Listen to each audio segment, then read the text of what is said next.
All right, folks, let's go ahead and get started here with our look at the correctives.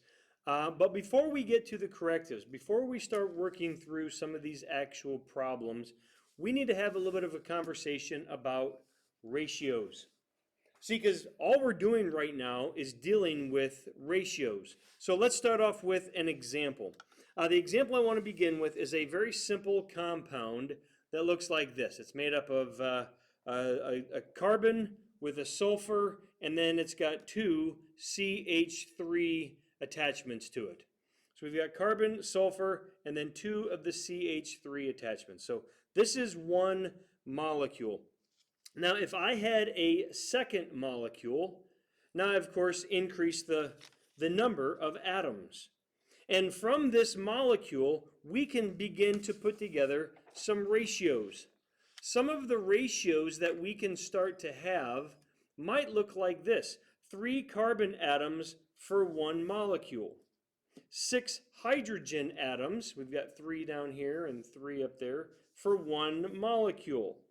3 carbon atoms for one molecule. One molecule has just one sulfur. 6 hydrogens are in one molecule, and 1 sulfur is in one molecule. So you see there's a number of different ways we can set this up. There's a number of ways we can show the ratios. Now, we're going to come back to this in just a moment. We'll come back to this molecule example here in a second. But let me see if I can't give you another example of some ratios you might have seen or be a little bit familiar with. On cars, most cars have 4 tires, right? That's a ratio of how many tires belong to a car. Now, let's just say it's a smaller car and there are only 5 lug nuts for each tire. That means that one car will have 20 different lug nuts on it. Now, let's say, for example, you work at a car dealership and somebody asks you, we've got 6 cars. How many lug nuts do we then need to have? Well, what we could do is we would take, 6 cars. How many lug nuts would we have? Yeah. So you would take 6 cars. That's your given. The first ratio that we saw before was that each car has 4 tires. And the second ratio is that each tire has 5 lug nuts.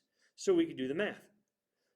6 times 4 times 5, we do that math all the way through, gives us about 120 lug nuts. So you see in this problem-solving example, we're just simply using ratios.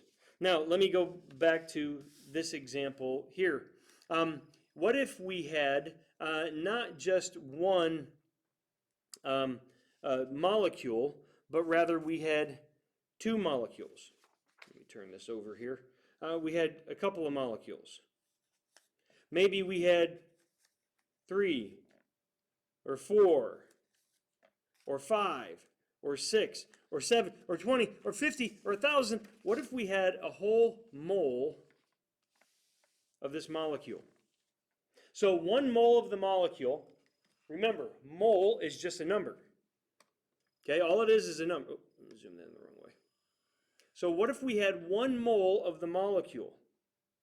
Well, let's say we were looking for carbon atoms in this mole of the molecule. How many would we have? Well, we could use a ratio. We could simply set this up. Well, knowing that they're asking for 1 mole, we're given 1 mole. Well, how many is that? Well, we know that 1 mole is 6.02 times 10 to 23 molecules. And each molecule has 3 carbon atoms. So by setting that up, we could do the math and see we need a whole lot of carbon atoms. But what if instead of carbon atoms, instead of a mole, we were given a mass? Okay, so 120 grams. Let's say we had 120 grams of this compound. How many carbon atoms would we be? Well, we could do the same thing. We would just have to use a different ratio. The ratio we would have to use would involve the molar mass. And so we first need to find the molar mass by looking on our periodic table. And when we look on our periodic table, we see that, let me grab the table here. we see that each carbon has a molar mass of 12.0. Again, we find that by looking at carbon 12.01. Each sulfur is 32.07. Right over here, sulfur, 32.07. And each hydrogen is 1.01. We see that right there. So when we combine them all together, we see how much 1 mole of this compound would weigh. Now we have a ratio. So we're given 120 grams of this compound. The ratio, the molar mass ratio, is 74.16 grams. The molar ratio is 6.02 times 1023 molecules is 1 mole. And each molecule has 6 hydrogen. There we can do the math.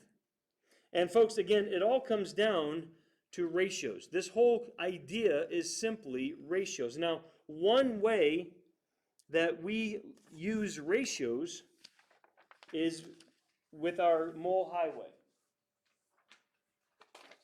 Okay, perhaps you've seen this.